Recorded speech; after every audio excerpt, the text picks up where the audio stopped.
Assalamualaikum warahmatullahi wabarakatuh. Kami dari kelompok 3 ingin mempresentasikan bank dan lembaga keuangan syariah tentang pasar modal. Sebelum memulai presentasi, perkenalkan dulu, nama saya Faridatul Hasanah dan kedua rekan saya Ahmad Ramadhani dan Afira Febrianti. Baik, sebelumnya saya akan menjelaskan tentang definisi pasar modal. Pengertian pasar modal secara umum merupakan suatu tempat bertemunya para penjual dan pembeli untuk melakukan transaksi dalam rangka memperoleh modal. Penjual disebut emiten, sedangkan pembeli disebut investor. Pasar modal merupakan transaksi antara emiten dan investor. Sederhananya seperti itu, di mana emiten merupakan penjual yang perusahaannya sedang membutuhkan modal. Nah, di sini ada definisi pasar modal syariah.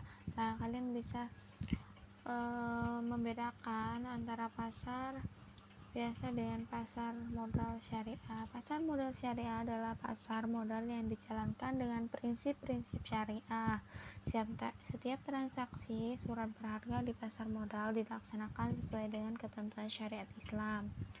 Nah, di sini juga ada menurut Undang-Undang Republik Indonesia Nomor 8 Tahun 1995 adalah kegiatan yang bersangkutan dengan penawaran umum dan perdagangan efek. Perusahaan publik yang berkaitan dengan efek yang diterbitkan serta lembaga dan profesi yang berkaitan dengan efek tersebut.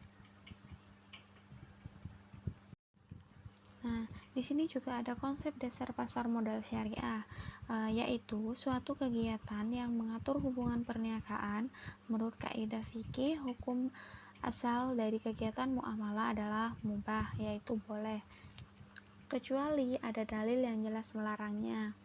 Beberapa larangan dalam kegiatan pembiayaan dan investasi oleh syariah antara lain adalah transaksi yang mengandung riba. Larangan transaksi riba sangat jelas, karena itu transaksi di pasar modal yang di dalamnya terdapat riba tidak diperkenankan oleh syariah. Syariah juga melarang transaksi yang di dalamnya terdapat spekulasi dan mengandung gharar atau ketidakjelasan, yaitu transaksi yang di dalamnya terdapat unsur penipuan atau khida. Baik, untuk instrumen pasar modal syariah akan dijelaskan oleh rekan saya Afira Febrianti. Instrumen pasar modal syariah. Instrumen pasar modal pada prinsipnya adalah semua surat-surat berharga atau efek yang umum diperjualbelikan melalui pasar modal. Efek adalah setiap surat pengakuan hutang, surat berharga komersil, saham, obligasi, sekuritas kredit, tanda bukti utang, right, warrants, opsi atau setiap derivatif dari efek atau setiap instrumen yang ditetapkan oleh BPOM LK. Instrumen itu sendiri terdiri dari saham syariah, obligasi syariah atau sukuk, reksadana syariah, efek baragun aset syariah atau EBA syariah, hak memesan efek terlebih dahulu atau right issue, dan warrant syariah. IPO atau Initial Public Offering adalah kegiatan suatu perusahaan yang menawarkan kepada masyarakat atau publik untuk ikut memiliki perusahaan dengan cara menjual saham perusahaan untuk pertama kalinya. Jadi ada beberapa alasan dan tujuan perusahaan melakukan IPO itu dan menjadi perusahaan go public. Yang pertama adalah mendapatkan tambahan modal. Dengan menjadi perusahaan go public, perusahaan tersebut bisa mendapatkan dana dari investor yang disalurkan melalui pasar modal. Yang kedua adalah mendapatkan dana murah. Yang ketiga, meningkatkan nilai perusahaan secara keseluruhan. Jadi ketika perusahaan memiliki ekuitas yang optimal, maka perusahaan berpotensi meningkatkan kinerjanya hingga berdampak pada pertumbuhan perusahaan dan mampu menciptakan value yang tentunya bisa membuat para investor itu tertarik. Yang keempat, potensi pertumbuhan lebih cepat. Dan yang terakhir, meningkatkan citra perusahaan. Jadi perusahaan yang memiliki kinerja yang bagus tentu saja akan membuat masyarakat dan investor berasumsi positif terhadap perusahaan sehingga citra perusahaan pun terlihat baik. Apabila perusahaan go public relatif lebih sering diliput media karena kebutuhan akan informasi relatif tinggi, terutama dari pihak berkepentingan seperti investor. Jadi seperti itu.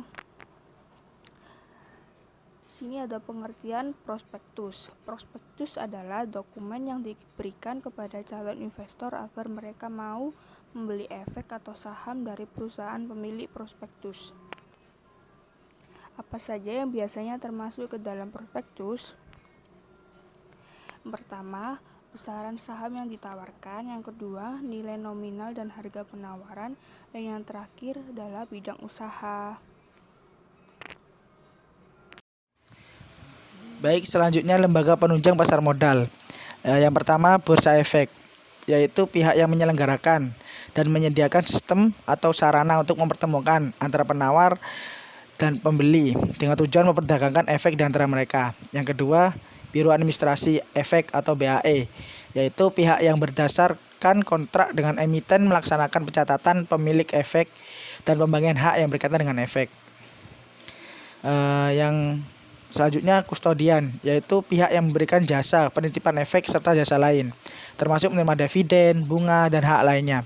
Selanjutnya lembaga penyimpanan dan penyelesaian adalah pihak yang menyelenggarakan kegiatan kustodian sentra bagi bank kustodian, perusahaan efek dan pihak lain. Lembaga ini dilakukan oleh PT Kustodian Sentra Efek Indonesia atau KSEI. Selanjutnya bank kustodian, yaitu pihak yang memberikan jasa penitipan kolektif dan harta yang lainnya yang berkaitan dengan efek. Penitipan kolektif yang dimaksud yaitu jasa penitipan atas efek yang dimiliki bersama oleh lebih dari satu pihak yang berkepentingan diwakili oleh kustodian.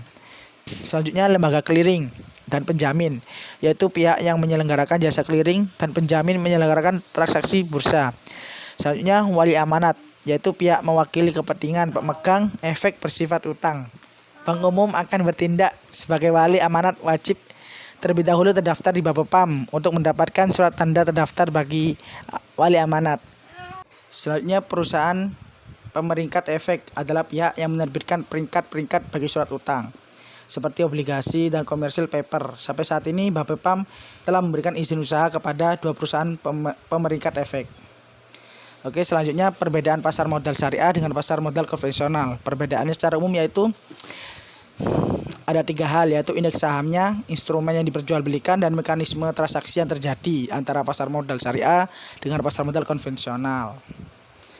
Terus prinsip-prinsip pasar modal syariah.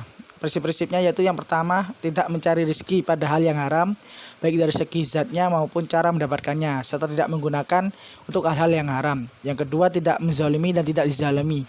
Yang ketiga, keadilan pendistribusian kemakmuran. Yang keempat, transaksi dilakukan atas dasar ridho sama ridho. Dan kelima, tidak ada unsur riba, maisir, atau gharar. Dan selanjutnya pihak-pihak yang terlibat dalam PAMS. Yang pertama Menteri Keuangan, yang kedua Menteri Pengawas Pasar Modal dan Lembaga Keuangan, yang ketiga Bursa Efek, yang keempat Lembaga Clearing dan Penjamin, yang kelima Perusahaan Efek, yang keenam investor, yang ketujuh emiten, yang kedelapan Lembaga Penunjang, yang kesembilan profesi penunjang lainnya. Sekian dari presentasi dari kelompok 3, kurang lebihnya mohon maaf, mungkin ada yang kurang mohon dimaafkan, dan mungkin ada yang belum paham atau bisa diskusikan nanti bersama-sama. Terima kasih. Wassalamualaikum warahmatullahi wabarakatuh.